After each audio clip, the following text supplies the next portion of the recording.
Bonjour à tous, j'espère que vous allez bien. On se retrouve pour l'épisode 19 d'IA et Défis. Et c'est le début de l'été, et oui, les vacances, le soleil. Mais la tech, elle ne prend pas de vacances malheureusement. Et ça continue, et les news déboulent les unes après les autres. Même s'il n'y a pas de news majeure cette semaine, il y a quand même des petites choses très intéressantes que je vais vous partager. Aujourd'hui, je reçois Emmanuelle, responsable marketing externalisé fractionnel CMO manager de transition. Une femme extraordinaire et très intéressante que je vais vous présenter en deuxième partie. Mais avant tout, on commence les news de la semaine avec une étude d'HelloSafe qui dit que 62,6%, c'est très précis, des Français font confiance à l'IA pour investir leur argent. Alors je sais pas vous, mais c'est pas forcément mon cas. Mais selon cette étude de la FinTech française HelloSafe, 62% des Français font confiance à l'intelligence artificielle pour gérer leur investissement, surtout parmi les moins de 35 ans. Les avantages perçus de l'IA comprennent l'optimisation des performances à 44,8% et l'accès des informations en temps réel à 27,2%. Ouais, je vous mets aussi après la virgule parce que c'est très très précis et il faut être précis. Cependant, des inquiétudes subsistent, notamment concernant la sécurité des données à 42%. Environ un tiers des répondants voient l'IA comme un outil utile pour diversifier leur portefeuille d'investissement. Effectivement, c'est très utile, sachant qu'on sait très bien que l'IA, ça analyse des quantités de données phénoménales en un temps record et dépasse toutes les capacités d'un être humain. Donc c'est juste génial, et on en attend beaucoup. Donc si on doit faire confiance aujourd'hui à une IA pour investir, alors oui et non, comme d'habitude, c'est comme quand on utilise ChatGPT, vérifiez vos sources, là c'est pareil, fermez pas les yeux et vous balancez pas à corps perdu dans l'investissement avec une intelligence artificielle sans vérifier ce que vous faites et surtout sans être formé derrière par des investisseurs et autres, parce que c'est tout un métier et tout un art. Et on continue avec comment Snowflake et Nvidia aident les entreprises à créer des applications d'IA génératives. Snowflake s'associe à Nvidia pour permettre aux entreprises de créer des applications d'IA génératives personnalisées à l'aide de leurs propres données. Grâce à la plateforme Nvidia Nemo et la puissance de calcul des GPU Nvidia, les entreprises pourront utiliser les données stockées dans Snowflake pour créer des grands modèles de langage, des LLM tout simplement, personnalisés pour divers services d'IA comme les chatbots, la recherche et les résumés. Cette collaboration rend les données propriétaires complètement sécurisées sans nécessité de déplacement et offre la possibilité de créer des LLM spécifiques pour chaque entreprise, ce qui pourrait réduire les coûts et la latence.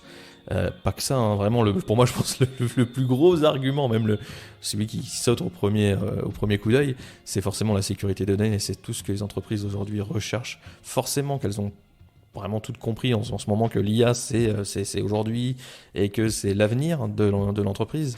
Sauf qu'elles sont toutes frileuses, et ce qui est compréhensible, surtout pour les grosses entreprises, de balancer leurs données gratuitement à OpenAI, à Microsoft, à Google, enfin bref, j'en passe. Et c'est juste génial qu'en plus Nvidia fasse ça. Alors moi qui suis un geek passionné de Nvidia, ce sont des grands créateurs de processeurs, de GPU, de cartes graphiques, enfin bref, pour ceux qui connaissent, c'est le top du top, en tout cas pour moi. Et voilà, ils sortent ce produit et je pense que ça va faire des émois dès que ça va sortir et dès que ça va être disponible pour les professionnels. Allez, on part dans le programme scolaire avec Hong Kong qui intègre l'intelligence artificielle dans le programme justement des collégiens. À partir de septembre, les élèves de 12 à 15 ans et de toutes les écoles publiques de Hong Kong commenceront à suivre des cours sur l'IA. Les élèves apprendront à utiliser des outils d'IA générative pour générer des images et des textes et seront également initiés à la vision par ordinateur, à la synthèse vocale et au traitement de langage naturel. Ça fait un sacré programme. Ils auront l'opportunité de travailler en équipe sur des projets concrets utilisant l'IA et seront encouragés à réfléchir aux défis et enjeux liés à l'intelligence artificielle. Les professeurs, quant à eux, recevront une formation pour pouvoir enseigner ces nouveaux cours. Et en France, sachez qu'une étude a révélé que 57% des élèves aimeraient que leur école utilise davantage l'IA dans les 5 prochaines années. Euh, Énorme news, hein, en fait, hein, ça veut tout dire. Hein, si Hong Kong, si les Chinois se mettent justement à maximiser les cours sur l'intelligence artificielle dès 12 ans, même, je pense qu'ils le feront déjà avant, hein, au niveau de la primaire, etc. Je pense dès vers 6-7 ans, déjà commencer à connaître les prémices de l'IA. Mais dès 12 ans, à y aller à fond avec, comme on l'a vu, hein, la synthèse vocale, le traitement de langage, enfin la vision par ordinateur, c'est un peu poussé. Hein, ils vont vraiment beaucoup plus loin que juste utiliser ChatGPT. Mais c'est une excellente chose parce qu'en fait, il faut savoir que c'est leur avenir. C'est avec l'IA qu'ils vont travailler plus tard. Oublions pas que l'IA est un merveilleux outil avant tout. Hein, c'est pas magique. C'est pas un robot avec des super pouvoirs. C'est surtout un outil comme on a pu l'avoir avec l'apparition de Internet, avec l'apparition des PC, des ordinateurs. Bah là, c'est pareil, sauf que c'est même encore plus puissant, je pense, en termes de révolution. Donc vraiment très très intéressant. Et allez, on enchaîne avec la fraude à l'assurance. On dit quoi, Alan, quand même. Generali enregistre 20 millions de gains annuels grâce à Shift et l'IA. Donc la société Shift. Generali France a enregistré une économie annuelle de 20 millions d'euros grâce à l'utilisation de l'IA pour la détection de fraude en partenariat avec la startup Shift Technology. Generali a commencé à utiliser la solution Shift Claim Fraud Detection en 2016. Vous voyez, c'est pas tout nouveau, hein, l'utilisation de l'IA dans les entreprises. Bien au contraire, hein, ça date même avant 2000. Il y avait des entreprises déjà qui utilisaient de l'intelligence artificielle. Il faut savoir que ça a 70 ans. Oui, je vous fais des petits rappels et je vous active un peu la culture G. Qui peut détecter du coup la fraude en temps réel et 3 fois plus efficace que les processus manuels ou basés sur des simples règles. Generali et Shift ont d'abord appliqué l'IA à l'assurance automobile, mais ont ensuite élargi son utilisation pour couvrir tous les sinistres liés aux dommages matériels, comme l'assurance habitation et l'assurance des commerces. En 2020, ils ont changé le mode d'envoi des informations de à froid à chaud, permettant à Generali de recevoir des alertes en temps réel et de centraliser toutes les preuves de fraude en un seul endroit. Grâce à ces mesures, les économies annuelles de Generali vont doubler pour atteindre 40 millions d'euros et l'entreprise prévoit d'atteindre 50 millions d'euros d'économies d'ici 2023. Generali envisage forcément également de collaborer avec Shift sur d'autres secteurs comme l'assurance santé, la prévoyance et d'explorer l'utilisation de nouvelles technologies comme ChatGPT pour améliorer sa lutte contre la fraude. Forcément, quand tu fais 50 millions d'économies grâce à une start-up qui n'a pas coûté 50 millions, il ne faut pas rêver. Oui, forcément, là tu te fais recevoir par le patron avec les petites fleurs et tout, et pas de problème. Hein, et bien sûr, tu vas continuer à travailler avec et aller chercher de l'argent encore plus derrière. C'est pas mal, attention, hein, la fraude ça reste illégal. Donc bravo à Shift. Il y a encore une petite utilisation différente de l'intelligence artificielle. Vous l'avez vu aussi avec Google, avec justement l'État français qui avait détecté les piscines un peu partout en France, piscines illégales, il y en avait détecté je sais plus combien, 120 000, un truc comme ça, enfin bref. Ce qui est, voilà, c'est pas cool si vous avez construit votre piscine sans la déclarer. Google vous a balancé, mais voilà, c'est l'utilisation aussi, forcément future de l'IA, et c'est aussi très important d'en parler. Allez, maintenant je vais vous parler de la RoboCup 2023, et vous le savez peut-être pas, mais aujourd'hui, en tout cas pour cette RoboCup 2023, la France vise sa 5e étoile. Et ouais, je pense que ça en surprendre plus d'un, mais au football robotique, on est 4 fois champion du monde et on vise justement la 5e étoile pour cette compétition. Donc du coup, la RoboCup 2023, qui est une compétition internationale de robotique et d'intelligence artificielle, a lieu cette année à Bordeaux et l'événement comprend plusieurs ligues, dont la plus populaire qui met justement en scène des robots humanoïdes jouant au football.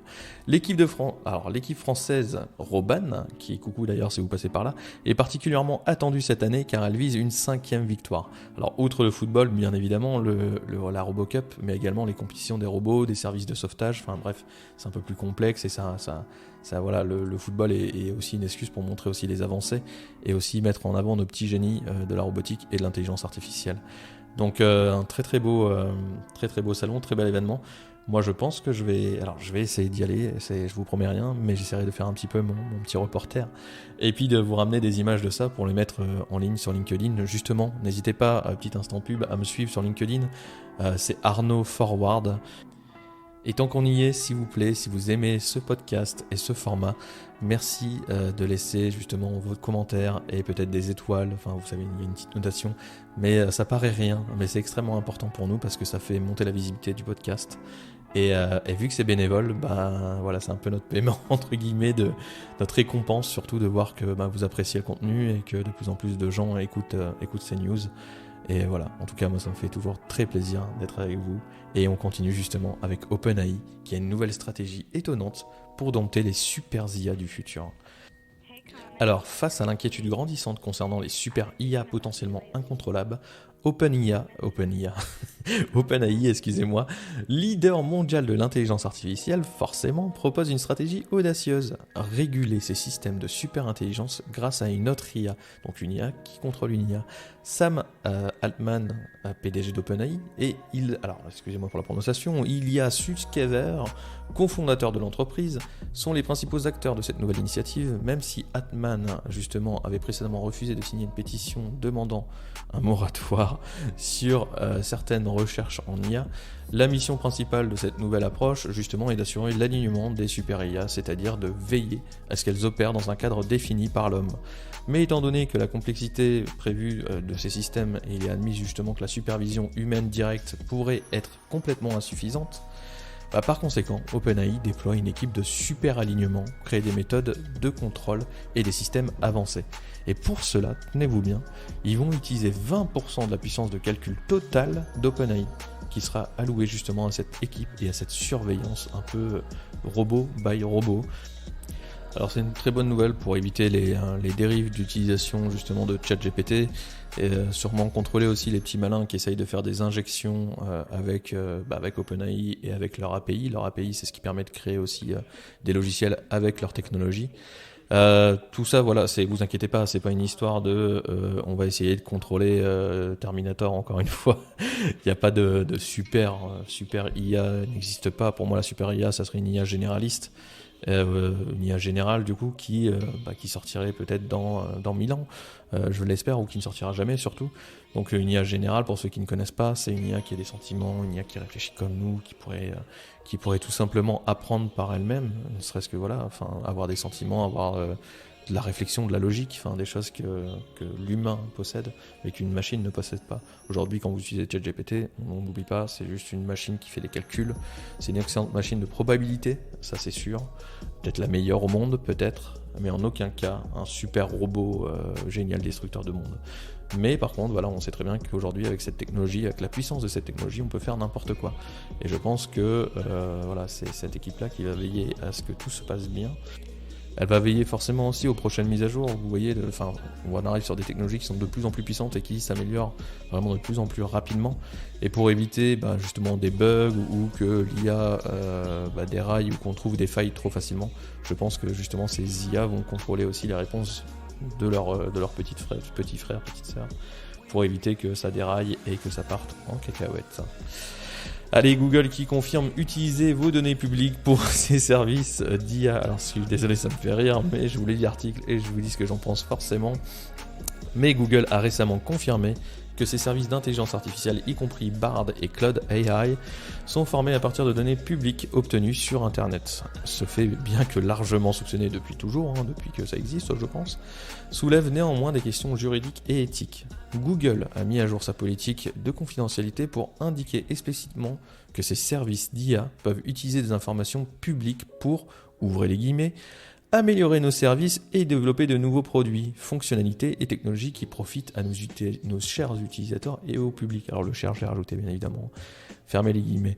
Cependant, cette utilisation de données publiques pose des questions sur le respect des droits d'auteur et la conformité aux diverses réglementations mondiales, comme forcément le RGPD, qui vise à protéger les individus contre l'utilisation abusive de leurs données sans leur autorisation explicite. De nombreux sites web interdisent la collecte de ces données ou le scrapping. Si vous ne connaissez pas le scrapping, en fait, pour faire un résumé très light, très simple, c'est prendre toutes les données d'un site avec un logiciel et pouvoir les utiliser justement pour créer une base de données personnelle. Donc justement, entre guillemets, voler ou scraper un site web, c'est prendre toutes ces données pour en faire autre chose. Que ça peut être le code aussi bien que le contenu. Donc pour la formation de modèles et de langage à partir d'outils d'intelligence artificielle, donc il n'est pas clair comment ces interdictions s'articulent avec l'approche de Google et de plus avec la concurrence accrue dans le domaine des chatbots.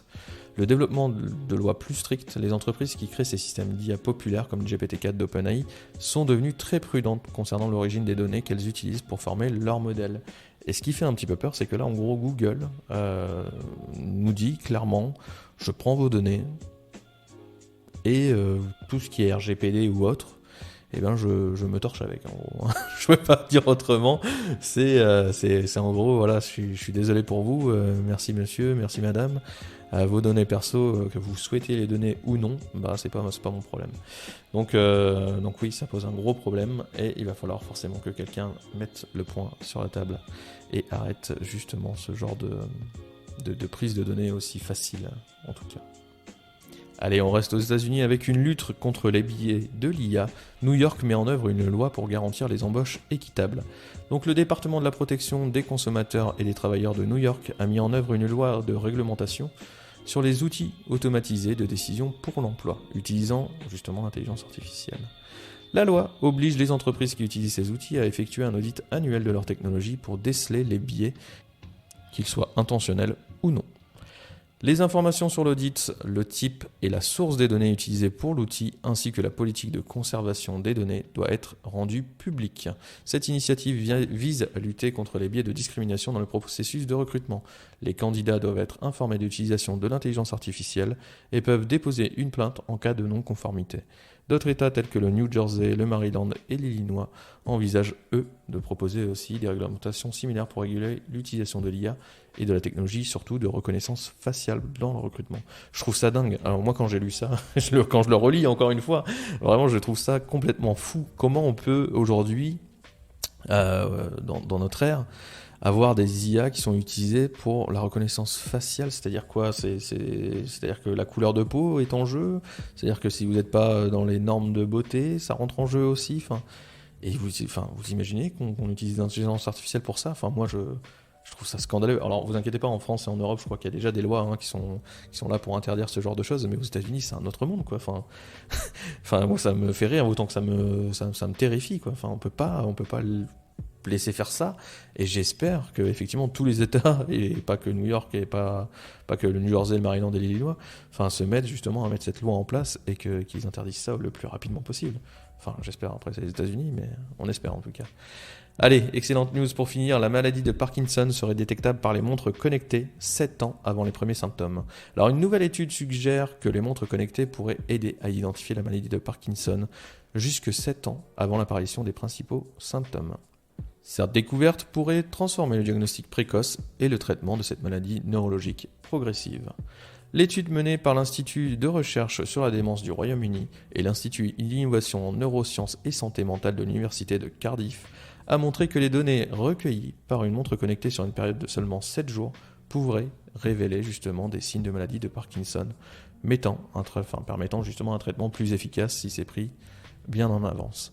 L'étude a utilisé un algorithme d'apprentissage automatique pour analyser la vitesse de mouvement des participants et prédire avec précision si ils étaient susceptibles de développer la maladie ou non.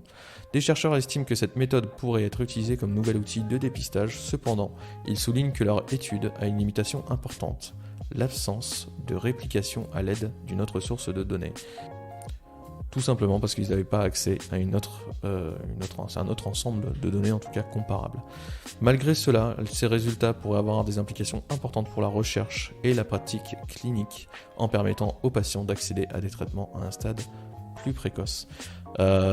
C'est génial, ça permet, je pense, la prise en charge des patients bien en avance, justement, et de permettre d'avoir des traitements qui sont plus qualitatifs. Ça ne veut pas dire forcément qu'on va guérir, c'est pas une maladie non guérie aujourd'hui. C'est marrant parce que cette news, je l'ai posée aussi sur mon LinkedIn, et j'ai eu une personne qui m'a mis que c'était cool, mais en même temps, est-ce qu'on voudrait vraiment savoir 7 ans à l'avance qu'on allait être atteint d'une maladie irréversible qui a des grandes conséquences forcément. C'est tout un débat, mais avec chance, peut-être qu'aujourd'hui on arrive à la détecter plus tôt. grâce à l'IA. Peut-être que demain, on arrivera à la soigner tout court aussi, grâce à l'intelligence artificielle. En tout cas, c'est pour ça que j'essaye de toujours finir avec une news sur le médical. Parce que l'intelligence artificielle, c'est aussi le grand fer de lance, c'est le médical. Et moi, chaque fois que je lis une news, en tout cas qui concerne la médecine, c'est toujours de l'espoir. Je sais pas, ça me fait toujours du bien. Et j'espère que de votre côté, ça vous fait du bien aussi. Maintenant, nous allons passer à l'interview de Manu. Petit disclaimer, je suis désolé pour la qualité de l'audio. J'ai mon micro qui a eu un petit bug. Alors veuillez m'excuser en tout cas pour ma partie. En tout cas, Manu, on l'entend très très bien. On va plus en détail. Du coup, Manu, est-ce que tu pourrais te présenter, expliquer pour toi ce que signifie du coup responsable marketing externalisé et être une manageuse de transition? C'est compliqué, alors du coup, moi j'aimerais bien que tu me racontes un petit peu tout ça. Mais oui, écoute, avec grand plaisir. J'espère que je vais assez simplifier.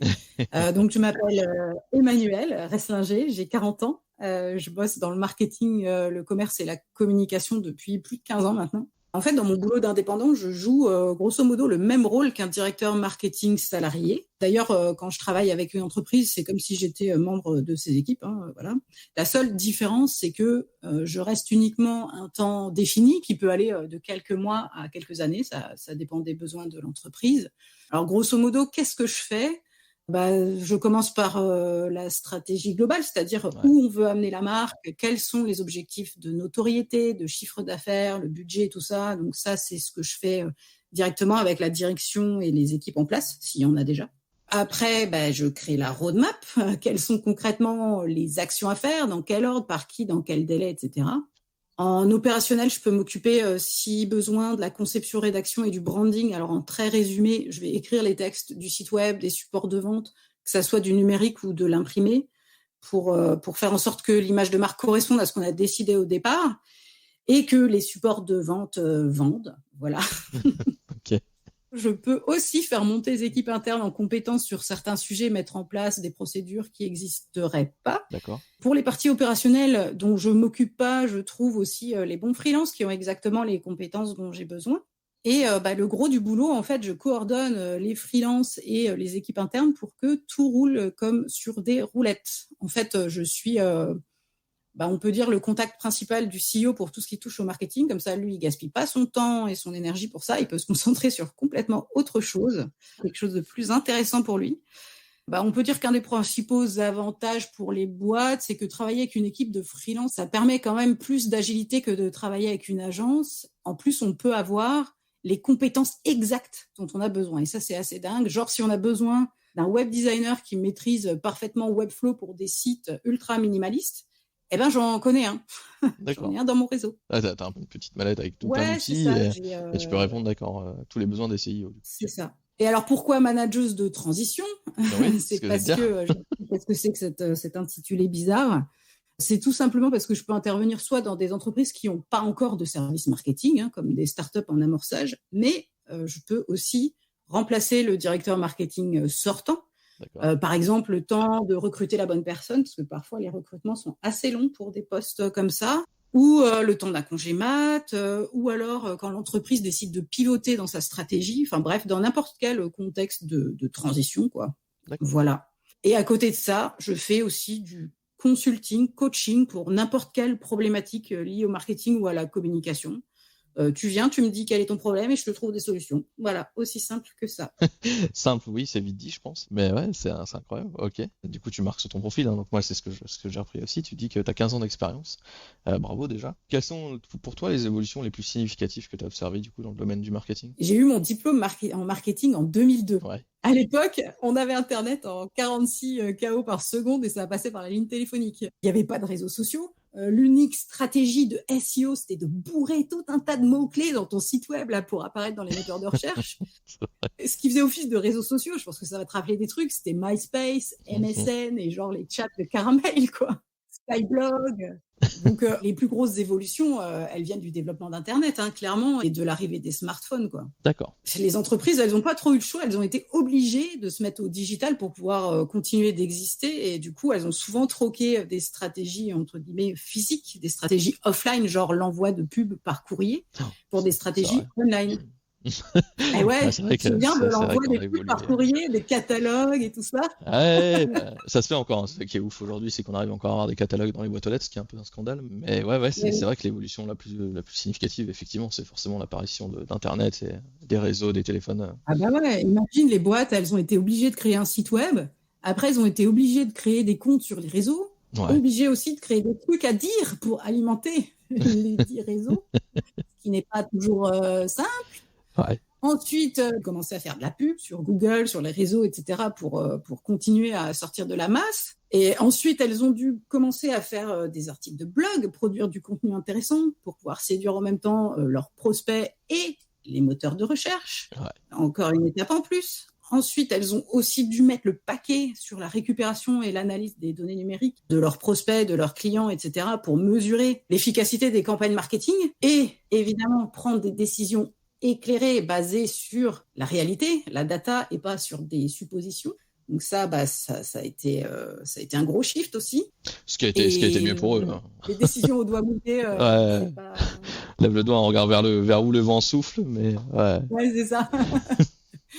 Et toute cette data, elle a aussi ouvert la route à l'hyper-personnalisation, comme les recommandations de films sur Netflix, qui vont pas du tout être les mêmes pour toi que pour moi, par exemple. bien sûr. Et maintenant, il y a l'IA grand public qui est venu chambouler tout ça. Et oui. Et là encore, c'est une nouvelle ère qui démarre, quoi. L'IA générative, attends, c'est une vraie révolution. Comme l'a été Internet, en fait, dans les années 90-2000, ça va tout changer, quoi. C'est même plus, si on en croit en tout cas les experts, même les grands dirigeants des GAFAM, c'est même plus important que l'apparition d'Internet et plus important que l'apparition de l'ordinateur. Donc c'est pour ça aussi qu'il y a un engouement qui est énorme des entreprises, en tout cas, pour commencer, et du grand public aussi qui arrive derrière. Donc ouais, c'est clairement une révolution. Ah bah ouais, c'est clair. Je pense qu'on en connaîtra qu'une comme ça enfin en tout cas moi dans ma vie je pense qu'une révolution aussi puissante que celle-là, je pense que j'en connaîtrai qu'une. En tout cas en termes de technologie Et c'est et déjà pas mal. d'évolution. C'est déjà pas mal parce que ça va amener énormément de choses en termes de robotique et d'informatique, on le sait très bien. Donc ah oui non, c'est énorme. Là on vit pour moi, je pense qu'on va vivre les 10 plus belles années là de technologie qu'on a pu vivre à partir du moment où tu as 30 40 ans. Voilà, c'est les 10 plus belles années là qui vont arriver pour moi en tout cas, pour mon avis personnel. Ça va changer nos façons de travailler, ça va tuer des métiers, Clairement. ça va en créer des nouveaux. Enfin, c'est complètement dingue ce qu'on est en train de vivre en ce moment. Et ça mène des Puis à réflexions. côté de ça, bon, t'as le Web3 aussi qui va ouvrir des possibilités nouvelles. Bon, pour l'instant, la barrière technique, elle est encore beaucoup trop haute pour que ça devienne grand public. Hein, Ouais. Personne n'y comprend rien. Les seuls trucs qui viennent à l'esprit quand on parle de blockchain, c'est Bitcoin et NFT petit singe. Tu vois, c'est tout le génie des boîtes comme OpenAI qui ont rendu l'intelligence artificielle générative hyper facile d'utilisation. Donc, si tu es une boîte du Web3 et que tu nous écoutes, entends mon appel. Si tu arrives à mettre une couche de simplification là-dessus, mais tu vas te faire des millions. Mais c'est vrai que c'est hyper intéressant ce que tu dis, mais c'est vrai que c'est le cas en fait. Le grand génie d'OpenAI, c'est d'avoir pu mettre une interface aussi simple pour l'utilisation d'une intelligence artificielle. Ouais. Parce qu'en fait, l'IA, ça existe, enfin même l'IA générative, les LLM, ça existe depuis quand même quelques années. Le grand génie là de tout ça, c'est de ne pas avoir besoin de savoir coder pour pouvoir utiliser ces IA. Moi, j'ai codé pour pouvoir utiliser des IA il y a quelques années. Aujourd'hui, t'as pas besoin de ça, quoi. Aujourd'hui, tu vas sur chatgpt.com, enfin bref, et tu vas utiliser ta petite IA, alors que il y a 2 ou 3 ans de ça, c'était inconcevable, cette facilité d'utilisation en tout cas. Et je trouvais ça fou. Enfin, je trouvais ça fou. C'est du génie. Ah bah c'est comme tu dis, hein, c'est le grand génie d'OpenAI là-dessus. Et c'est pas pour rien qu'aujourd'hui c'est les leaders. Et je pense que ça restera les leaders. C'est un grand débat, mais depuis le premier épisode, je dis toujours que Google va sauter. Je suis quasiment persuadé, quasiment presque, que même s'ils ont sorti Bard, etc., que OpenAI va leur passer devant et va inventer le futur. Web, alors le web je sais pas combien on peut l'appeler puisque tu parles du web 3 mais les web.4 en tout cas moi je pense que c'est OpenAI qui va l'inventer. Les paris sont ouverts, il y a beaucoup de concurrents, y compris Apple qui reste très discret, mais ouais moi en tout cas j'y crois. Comment l'IA pour toi ça a influencé ta manière d'aborder le marketing justement? Bah écoute, je vais surtout parler des IA génératives de texte parce que c'est celle que j'utilise le plus. Alors moi, j'étais comme une gosse à Noël quand j'ai découvert ChatGPT. J'étais toute folle. J'y ai tout de suite vu un deuxième cerveau pour m'aider à trouver des idées, alors notamment pour générer mes contenus parce que pour moi, ça, c'est hyper balèze. Et après, en l'utilisant, j'ai découvert des possibilités complètement dingues. C'était infini, quoi. Par exemple, je suis une adepte, une grosse adepte du brainstorming, du ping-pong intellectuel, si on peut dire ça. Ouais. Et c'est pas évident quand tu bosses tout seul, hein, tu parles à ton chien, quoi. Hein, non, c'est pas évident. Et là, ChatGPT est arrivé. Purée, j'avais enfin quelqu'un pour réfléchir avec moi, quand j'avais une idée farfelue à 3 heures du mat. Attends, c'est juste le rêve, quoi. Ah, c'était extraordinaire. Enfin, pour le coup, c'est vrai que comme tu dis, Ouais. hein, en tant que solopreneuse, quand tu dois justement brainstormer, quand tu es Eh tout bah seul, ouais. c'est compliqué. Et c'est vrai que l'utilisation d'un bot comme ChatGPT, ben, ça permet de poser tes idées et d'analyser, en fait. Et encore une fois, hein, de synthétiser, de faire des mathématiques de tes idées, en fait, de tout simplement. Et de sortir tes meilleurs probas sur tes propres idées. C'est carrément un game changer, en tout cas, peu importe le métier qu'on fait aujourd'hui, hein. Ouais, et non seulement sortir les meilleurs probas sur tes idées, mais en plus t'en donner d'autres, parce que tu peux lui Ouais. demander d'être original et de chercher ce que toi t'as pas vu, quoi. Et du coup, waouh, ton cerveau il explose, quoi. Ouais, non, mais justement, hein, ça facilite aujourd'hui énormément la création même d'une entreprise, hein. Aujourd'hui, si vous souhaitez créer une entreprise aujourd'hui avec ChatGPT, enfin, ça facilite tellement les choses pour tout, que ce soit pour l'administratif, que ce soit pour le business, pour le marketing, pour tous les domaines en tout cas que touche l'IA, c'est-à-dire 99% des domaines qui existent aujourd'hui quand on crée une boîte. C'est juste impressionnant. Donc ouais, aujourd'hui, n'ayez plus peur de créer une boîte parce que vous avez le meilleur assistant, le meilleur avocat, le meilleur ce que vous voulez à vos côtés. Et justement, comme le dit très bien Manu, c'est qu'on peut poser ses idées, on peut poser aussi ses questions à ce bot, parce que ce bot a une connaissance qui est bien plus importante que n'importe quel être humain en fait. Aujourd'hui, juste pour exemple, en fait, pour l'exemple, il faut savoir que ChatGPT, je crois que il a réussi les 43 ou 44 tests les plus durs qui existent sur Terre. Mm. Aujourd'hui, vous ne trouverez aucun humain à votre disposition en plus personnel qui a cette connaissance-là et c'est pas cette intelligence-là, mais ces connaissances tout simplement, qui a ces connaissances à portée de main, les connaissances de l'humanité. Vraiment, vous pouvez les toucher du doigt En là plus, pour le coup. si jamais il y avait un humain qui savait tout ça, il coûterait pas 20 balles par mois, quoi. Ou alors vraiment, il est très généreux. On a accès à des outils qui nous permettent de faire les choses plus vite, Ouais, non, mais c'est fou. mais même mieux, quoi. Et ça, quelle que soit notre spécialité, je prends mon exemple. Mon Vas-y, métier, à vas-y. moi, il est surtout stratégique. Ouais, Donc, j'ai évidemment besoin de data, bien mais sûr. aussi d'avoir des idées pour exploiter les data en question. Et alors maintenant, en plus d'avoir les idées, les infos, l'historique de mon client, parce qu'évidemment, je prends des infos du client, mes idées et mon expérience à moi, j'ai en Ouais. plus des outils qui me permettent de faire x1000 ma créativité. Donc, c'est vraiment tout bénef pour mes clients, quoi. Mais c'est ça, c'est fou. Mais vraiment, moi, c'est ce que j'essaye d'un peu de crier au monde. D'ailleurs, il y a des filles a un peu été créé pour ça aussi à la base. C'est aussi pour montrer aux gens, même si c'est qu'il y a une poignée de personnes, je m'en fichais au début. C'était de montrer que voilà, on avait un outil extraordinaire dans les mains et que certaines personnes n'étaient pas juste, n'avaient pas juste ouvert les yeux et ne comprenaient pas à quel point c'était puissant et à quel point ça changeait notre façon de travailler complète. Peu importe, encore une fois, votre métier. Vraiment, c'est pour le coup, comme on disait tout à l'heure, c'est une révolution et c'est pas, enfin vraiment, le mot est faible. Ouais. Et voilà, donc c'est juste un pur bonheur. Justement, tu te décris dans ton profil comme une IA et Web3 addict. Pour ceux qui ne sont pas familiers avec le terme justement Web3, tu pourrais m'expliquer ou expliquer aux auditeurs comment ça fonctionne et comment toi tu le lis au marketing, justement. Ouais, alors le Web3, vaste sujet. On va Très repartir simplifié, on va dire.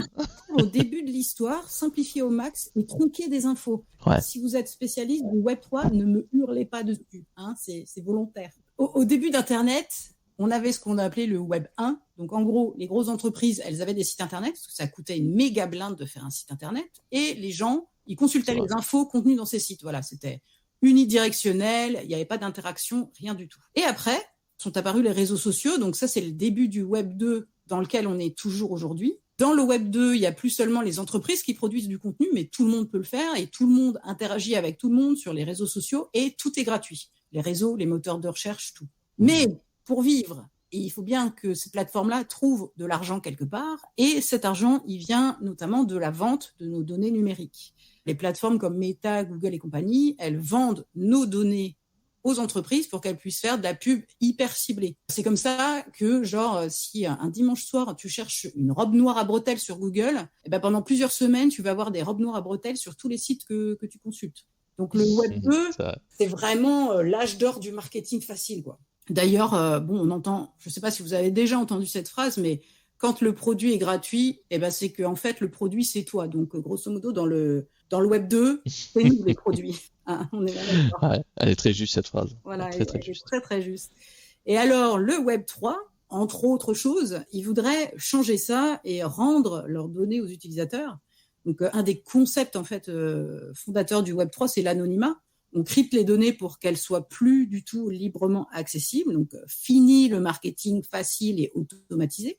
Pour avoir accès aux données des utilisateurs, les marques, elles vont d'abord devoir établir un vrai lien de confiance avec les gens pour qu'ils acceptent de partager leurs infos personnelles, ou pas d'ailleurs, parce qu'ils ont du coup aucune obligation de le faire, quoi. Donc ça va changer toutes les stratégies marketing. Là, pour le coup, c'est game changer. Il va falloir que les marques créent et animent des vraies communautés, qu'elles fédèrent à fond, en fait, si elles veulent se développer. Elles vont devoir discuter et écouter leurs clients et leurs prospects beaucoup plus qu'aujourd'hui pour pouvoir créer des produits que les gens veulent vraiment acheter. Et surtout racheter, il y a un gros enjeu de fidélisation aussi. Elles vont devoir créer des expériences autour de leurs produits avec des outils comme le métaverse, par exemple. Alors, on en rigole du métaverse, mais il y a des vrais trucs à faire avec, quoi. Genre, un truc fun, t'achètes une paire de baskets, bah, ton personnage dans ton jeu vidéo préféré, il va avoir les mêmes. Ou il va avoir des super pouvoirs supplémentaires que les autres n'ont pas. Tu vois, on peut imaginer des trucs comme ça, mais c'est vraiment très, très simplifié. Mais... Ça a double tranchant, le métaverse. C'est vrai que moi, j'ai beaucoup de mal à croire au métaverse. Pourtant, je suis un geek passionné, hein. Mais ne serait-ce que déjà avec la présentation de Zuckerberg et les 10 milliards qu'il a perdus en un an sur le métaverse montre que pour l'instant, soit la technologie n'est pas mature, soit les personnes, en tout cas, l'utilisateur final n'est pas mature pour cette technologie-là. Et c'est pour ça que je suis d'accord avec toi, le métavers c'est pas mal, il y a plein de possibilités qui sont super chouettes, mais je pense que l'utilisateur final n'est pas prêt. Et je pense que la tech, pour le coup, vraiment, elle est vraiment pas prête. pour l'avoir essayé dans tous les sens, c'est ça, c'est pas prêt, quoi. Le problème, c'est exactement ce que tu dis, c'est que la tech, d'un côté, elle est pas prête et les gens ne sont pas prêts non plus. Non, et je suis pas sûr qu'un jour on soit prêt à ça. Autant l'AR, tu vois, je suis quasiment sûr qu'on va y passer. Enfin, la réalité augmentée, etc. Ça, j'en suis persuadé. Et je pense que ça sera peut-être ça, ce fameux métaverse mélangé avec de l'AR, tu vois. Plutôt que vraiment le métaverse pur et dur, tu vois, avec des lunettes de VR, etc., où t'es plongé dans des mondes et autres. Et voilà, ça, j'ai un peu plus de mal. Par contre, je pense qu'avec la blockchain, tu peux créer avec des NFT, etc., des items pour les jeux vidéo, pour Fortnite, pour plein d'autres trucs, etc., tu vois. J'ai pas voulu rentrer dans les NFT, mais les possibilités des NFT sont folles. Tu peux justement, parce que c'est vrai que c'est intéressant, et le problème c'est que pour l'instant l'utilisation qui en a été faite, c'est pareil. Ça a été fait, comme tu l'as dit, avec le fameux singe là, on a vu plein de singes se vendre des millions et des millions de dollars, alors qu'aujourd'hui ça vaut une misère. Parce que l'utilisateur n'était pas prêt à tout ça et que c'était pas l'utilisation qui devait en être fait en fait des NFT. Aujourd'hui, les NFT, je pense qu'ils vont avoir une seconde vie, et fort heureusement, parce que c'est une technologie qui est merveilleuse.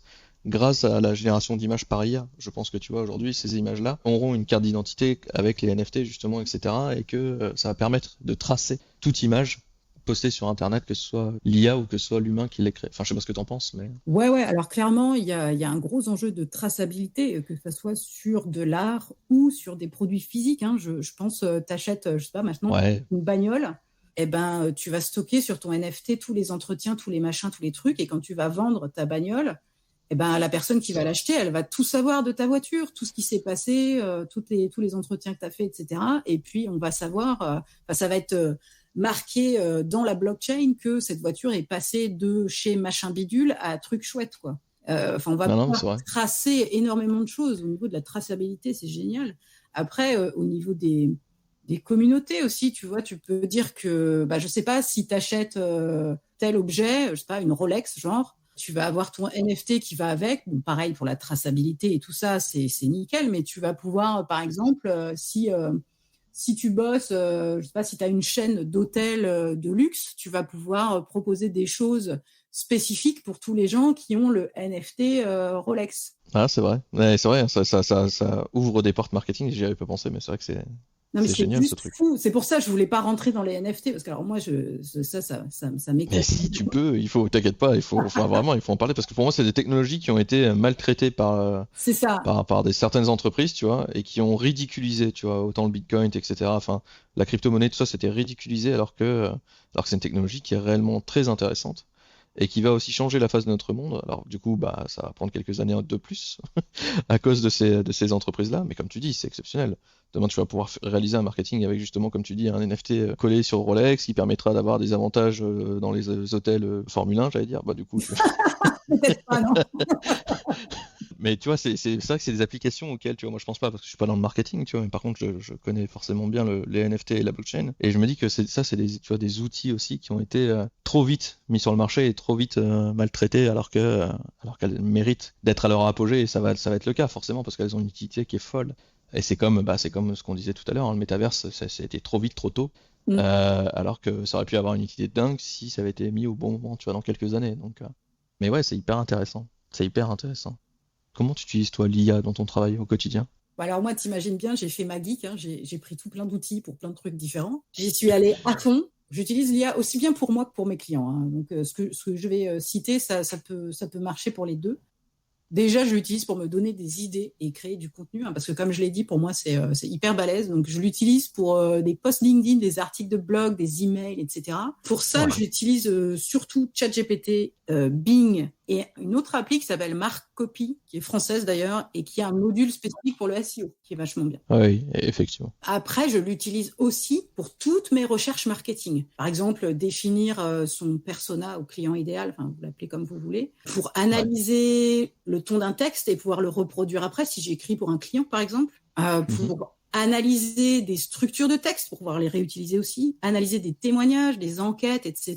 pour en dégager les expressions utilisées, parce que dans le marketing, on a souvent besoin des vrais mots des gens pour convaincre, et des émotions aussi. On peut dégager les émotions d'un texte, dégager les émotions d'un avis client, voilà, ce genre de truc. Ouais. On peut aussi l'utiliser ça pour brainstormer, pour définir une offre de service, par exemple. Enfin, toutes mes recherches maintenant, elles sont assistées par ChatGPT et Bing, clairement. T'as raison. Faut pas s'en priver, hein, clairement. Je sais pas si c'est l'abonnement GPT-4, mais du coup tu le rentabilises. Oui, bien sûr, oui, évidemment, c'est le premier truc que j'ai pris, c'est GPT+, évidemment. D'ailleurs, je vous conseille, hein, vraiment, ne restez pas sur GPT 3.5 sur la version gratuite si vous avez les moyens et si vous pouvez passer sur la version 4, qui est quand même un sacré cran au-dessus Ah ouais. en termes de réponse et d'efficacité. C'est fou, la qualité des réponses, c'est le jour et la nuit, clairement. Ne traînez pas sur la version gratuite, même si vous faites des prompt engineering avec des prompts hyper calés, etc. La réponse sera toujours meilleure sur ChatGPT 4. Ouais, clairement. Et en plus, il y a les plugins et tout le tralala. C'est juste. Ouais, ça commence à devenir fou. Après, le plugin, là, j'ai l'impression que ça commence à être un peu un fourre-tout. Ça commence à devenir un peu chiant pour moi, les histoires des plugins. Ça devient le marché du bordel. Ouais, ça devient un peu le bordel. Et je pense qu'à un moment, ça va sauter. Et c'est juste ChatGPT qui va intégrer d'office ces plugins à l'intérieur de son logiciel, tu vois. Il me semble, Enfin, j'imagine, tu vois, parce que. il me semble en fait que les plugins, c'était un peu le pansement en attendant la multimodalité de ChatGPT, où tu vas pouvoir lui donner à manger des images, des sons, des vidéos, des trucs directement dans le chat, quoi. Ouais, je pense que t'as raison, hein, c'est ça, hein, c'est juste en attendant. Je pense qu'il y a quand même des applications qui resteront, c'est sûr, mais c'est vrai que là, pour l'instant, moi, enfin, plus ça avance, déjà, j'ai l'impression qu'il y a 12 000 applications par jour.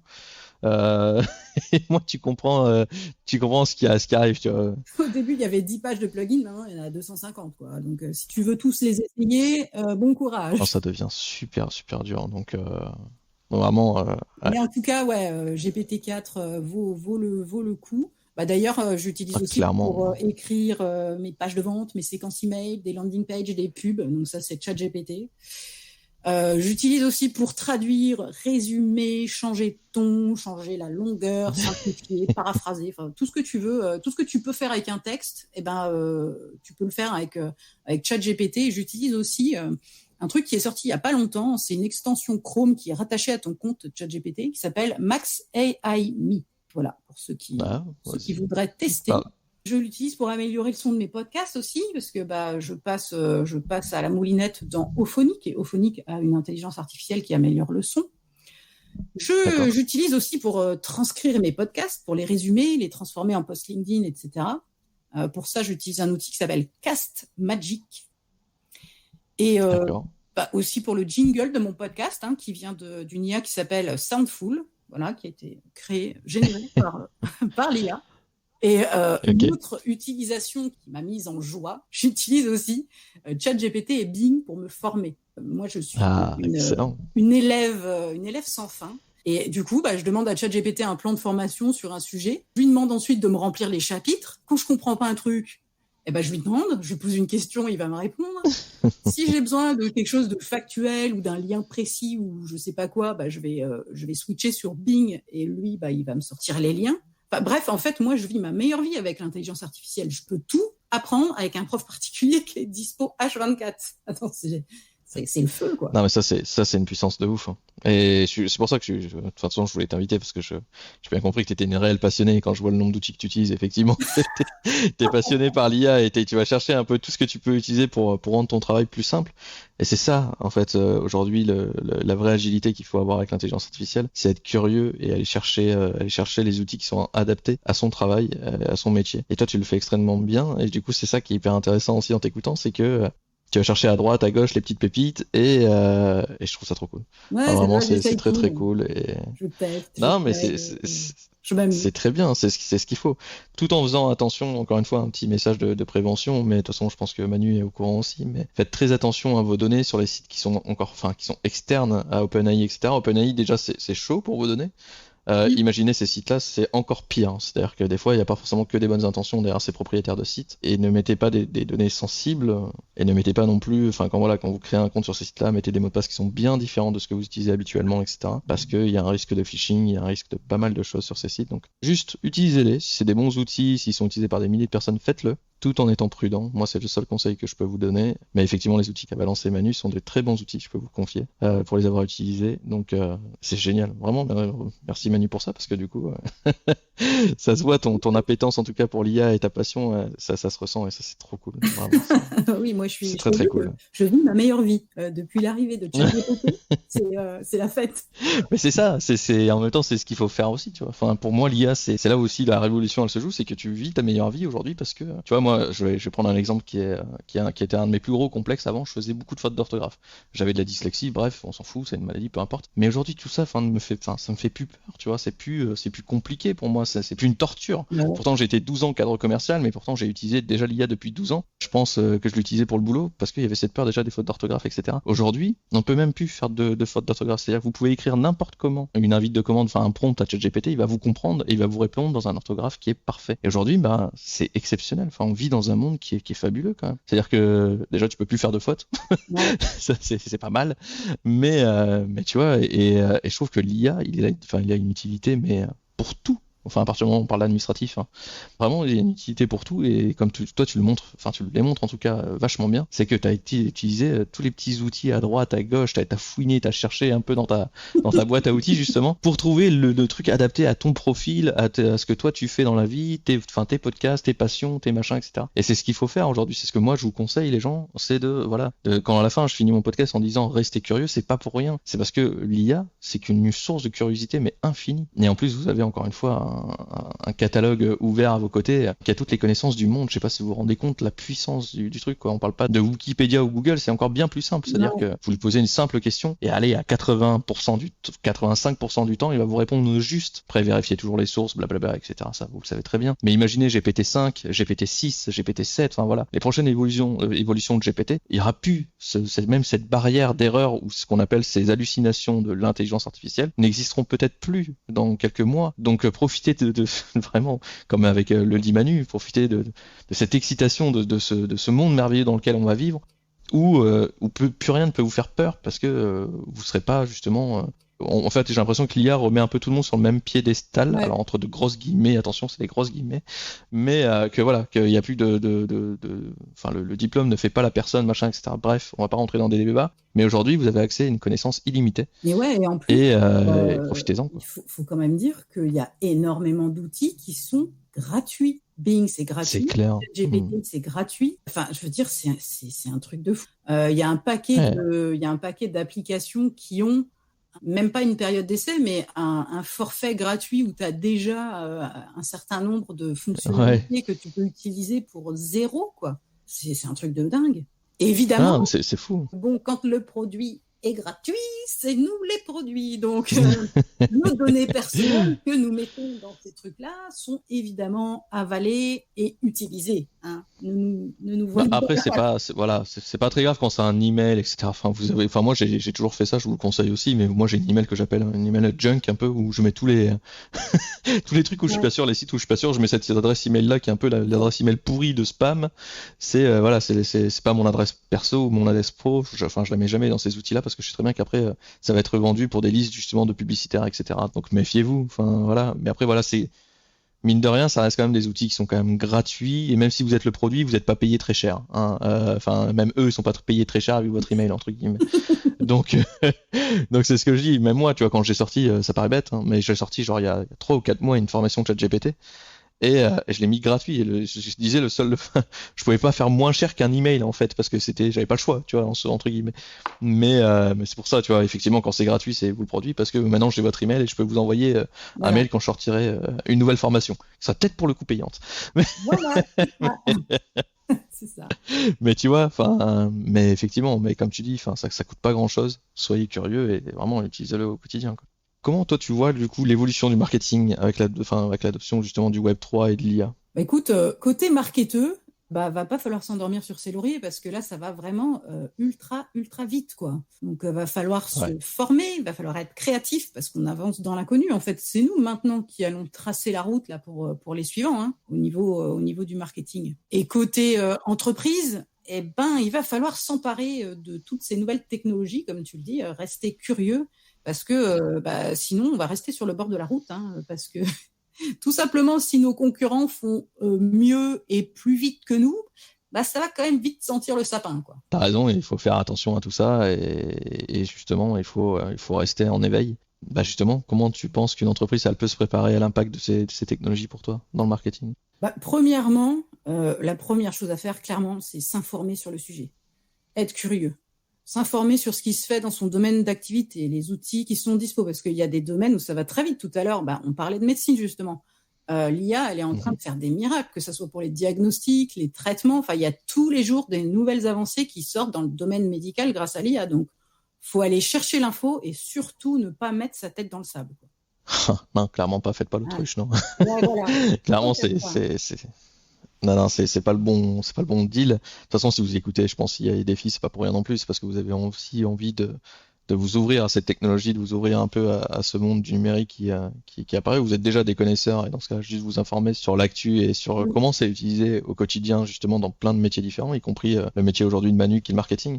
Et enfin, franchement, c'est hyper intéressant. Et deuxièmement, il y a un deuxième volet, c'est qu'il faut quand même s'entourer des bonnes personnes. Il va falloir Ouais. quelqu'un qui sait conseiller sur les outils et l'utilisation des outils, Mhm. et aussi quelqu'un qui peut les mettre concrètement en place dans ta boîte et qui peut former tes équipes, quoi. Ça, c'est vachement important. Ouais. Parce que si tu commences à y aller à tâtons, à essayer des trucs et des bidules, moi je m'amuse, mais il y a des boîtes qui n'ont pas le temps de faire ça, quoi. Donc, si tu n'as pas le temps de C'est ce que t'amuser, j'allais dire. Tout dépend de la taille de ta boîte. Si t'es solopreneur, je pense que tu peux le faire voilà, solo, si tu as le justement. temps de t'amuser, Mais si tu peux tester des trucs, il n'y a aucun problème. Après, si ça commence à devenir des technologies IA un peu plus complexes, comme par exemple la gestion d'entrepôts, tu vois, il y a des intelligences artificielles maintenant avec des robots, des machins, des trucs qui traitent ouais. les commandes et les gestions des stocks dans les entrepôts, tout ça. Pour ça, bah, tu testes pas 20 000 solutions. Tu prends quelqu'un qui connaît le machin. Non. Hein. Donc, s'entourer des bonnes personnes, je pense que c'est important, quoi. Et il y a du monde hein, sur ça. C'est vrai que j'ai vu encore des posts passer cette semaine. Mais moi, je suis formateur, mais j'ai mes spécialités. Il y en a des dizaines aujourd'hui. Et alors oui, il y a des formateurs qui sont là depuis peut-être 6 mois, 8 mois, depuis l'apparition de ChatGPT. De 5 minutes, ceux-là, je vais pas en parler. Mais ceux-là qui sont depuis 6 mois, tu vois, il y en a qui bossent. Franchement, je peux pas le nier. Moi, c'est une passion que depuis que j'ai 12 ans, mais ça peut pas être donné à tout le monde. Il y en a qui ils sont tombés passionnés à la sortie de ChatGPT, et très bien. Parce que j'ai vu aussi des gens qui ont bossé jour et nuit pour comprendre l'outil, pour le maîtriser, mais sur le bout des doigts, même vachement mieux que moi. Certains, vraiment, je sais pas honte de le dire, mais vraiment sur le bout des doigts, et sont devenus de véritables experts. Aujourd'hui, vous avez le choix. Alors parce qu'il y a fait l'effet de mode aussi, hein, donc il y a eu beaucoup de formateurs qui sont apparus. Après, vous inquiétez pas, hein, les formateurs de 5 minutes, comme on les appelle avec Manu, ils vont disparaître très vite. Enfin, vous voyez, là, on est dans l'âge d'or, l'explosion de l'IA avec la sortie de ChatGPT, etc. Dans 6 mois, 8 mois, tous ces gens-là qui ont profité du mouvement de la vague, comme on dit, vont disparaître et il ne va rester que les entreprises sérieuses, que les formateurs sérieux, que ceux qui sont passionnés réellement par l'intelligence artificielle, les vrais consultants, les vrais formateurs, etc. Mais il y a le choix. Enfin, vous avez le choix aujourd'hui si vous voulez vraiment vous entourer, si vous avez une entreprise qui a les moyens de le faire aussi, parce que ça a un coût forcément. Ouais. Si demain vous êtes tout seul solopreneur, c'est pareil, des formations, il en existe des gratuites. Enfin, encore une fois, hein, j'ai une formation certes, elle date de 3 mois maintenant, mais elle est toujours d'actualité. C'est gratos, il y a 2 heures de vidéo, enfin vous comprenez comment utiliser ChatGPT, au moins la base, enfin je ferai pas de vous des experts, mais il n'y a pas besoin d'être un expert aujourd'hui pour utiliser 99% de ChatGPT. Manu peut acquiescer de ça, hein, réellement aujourd'hui, on peut tout faire avec ChatGPT très facilement. Que ce soit email, comme elle le disait, enfin la traduction, vos statuts d'entreprise, enfin tout peut être fait avec ChatGPT. Attention, vérifiez bien les sources, faites bien le tour, etc. Mais voilà, enfin aujourd'hui vous avez juste tous les outils en main pour évoluer. Et Manu est très bon conseil là-dessus, c'est que oui, faites-le, ne loupez pas le coche. Encore une fois, si vous n'êtes pas, vous n'avez pas mis les mains dedans, allez-y, maintenant, tout de suite, prenez le virage, faites-le maintenant parce que ça sera de plus en plus dur, parce que plus on avance et plus les technologies apparaissent, évoluent et ça devient de plus en plus difficile à s'y mettre, même si les fabricants de ces applications, de ces intelligences artificielles, la rendent aussi de plus en plus facile à utiliser. C'est-à-dire que moi aujourd'hui, je pense que l'IA dans 2 ans, on va l'utiliser aussi simplement qu'on utilise aujourd'hui un smartphone. Tu vois, je sais pas ce que t'en penses, oui, Manu, mais ouais, c'est sûr. ça fera tellement partie de nos vies que ça sera intégré en plus dans nos smartphones, hein, pour le coup. Ça sera intégré vraiment dans tout ce qu'on utilise, Excel, Word, machin. Ils sont tous en train de mettre de l'IA partout. C'est-à-dire que peu importe le logiciel aujourd'hui que vous utilisez, comptabilité ou autre, l'IA sera intégrée dedans. Donc pas de panique non plus, hein. N'allez pas payer des formations, une fortune, il n'y en a pas besoin. Par contre, si vous êtes une entreprise et que vous voulez former vos salariés, ça effectivement, il faut le faire. Parce que c'est aussi prendre une longueur d'avance sur la concurrence. Et c'est important. Ah ouais. Manu, qu'est-ce que tu donnerais du coup comme à une entreprise qui cherche à optimiser son marketing à l'ère de l'IA et du Web3? Qu'est-ce que tu donnerais comme conseil? Eh ben, écoutez, appelez-nous, Arnaud ou moi. Alors oui, oui, ce sera avec plaisir, oui, hein. c'est sûr. C'est clair, ça sera sûr. Ce sera avec grand plaisir. Mais oui, effectivement, entourer du coup, enfin, tu gardes le même conseil de savoir s'entourer, je suppose. Ouais, bien sûr. Et on est nombreux à parler de ce sujet, notamment sur LinkedIn. Je pense que voilà, des conseils, vous allez en trouver pas mal. Et personne n'est avare sur. Nous, on est des passionnés, donc on n'est pas avare en conseils et en idées et en tout ce que tu veux. Donc appelez-nous. Ah, super. Merci en tout cas, Manu. Ça a été super notre échange. Enfin, j'avais aucun doute sur le fait que ça allait être super parce que t'as été passionnante et ça se voit que t'es passionnée aussi. Pour le coup, c'est ce que je veux faire vivre aussi dans l'émission, c'est avoir des gens qui sont passionnés. Beaucoup de gens me demandent aussi pourquoi je ramène pas ce qu'on appelle des experts ou des développeurs sur l'intelligence artificielle. J'adore beaucoup ces gens, hein. J'écoute énormément, je lis énormément de livres où ces gens justement interviennent. Mais c'est pas le but de l'émission. Aujourd'hui, le but de IA et Défi, c'est l'IA grand public, c'est l'IA que tout le monde utilise au quotidien. Et Manu, pour moi, était un exemple parfait de vous montrer comment utiliser l'intelligence artificielle, et je me suis pas trompé, parce que voilà, aujourd'hui, elle l'utilise aujourd'hui de la bonne façon. Et c'est comme ça que vous devriez tous l'utiliser, peu importe le métier que vous a vous donné réalisez. des idées. Ben justement, c'est ça aussi, c'est ça le but de ta présence, c'est aussi donner des idées à ceux qui nous écoutent. Vraiment, c'était super, Manu. Est-ce que tu as des choses en plus à rajouter ou autre? Écoute, non, et plaisir partagé. C'était super cette discussion. Moi, je suis toujours motivée à parler des sujets qui m'éclatent, hein, donc. Non, mais franchement, je suis content. Franchement, je suis content c'était une belle émission. Manu, nous, on se reverra, c'est sûr. Je pense que de toute façon, tu reviendras dans IA et Défi. Je pense qu'à un moment, j'inviterai plusieurs personnes et tu feras partie de ces personnes-là, en tout cas. Sur ce, moi, je vous souhaite une excellente journée à tous. Profitez du soleil, profitez de cet été magnifique. Si vous pouvez prendre des vacances et partir, faites-le. Je vous souhaite le meilleur. Manu, un petit mot pour finir pour toi? Merci beaucoup, c'était cool. Prenez soin de vous et restez curieux. Hein, c'est ça le mot de la fin, non? C'est ça. Prenez soin de vous et restez curieux. À bientôt tout le monde.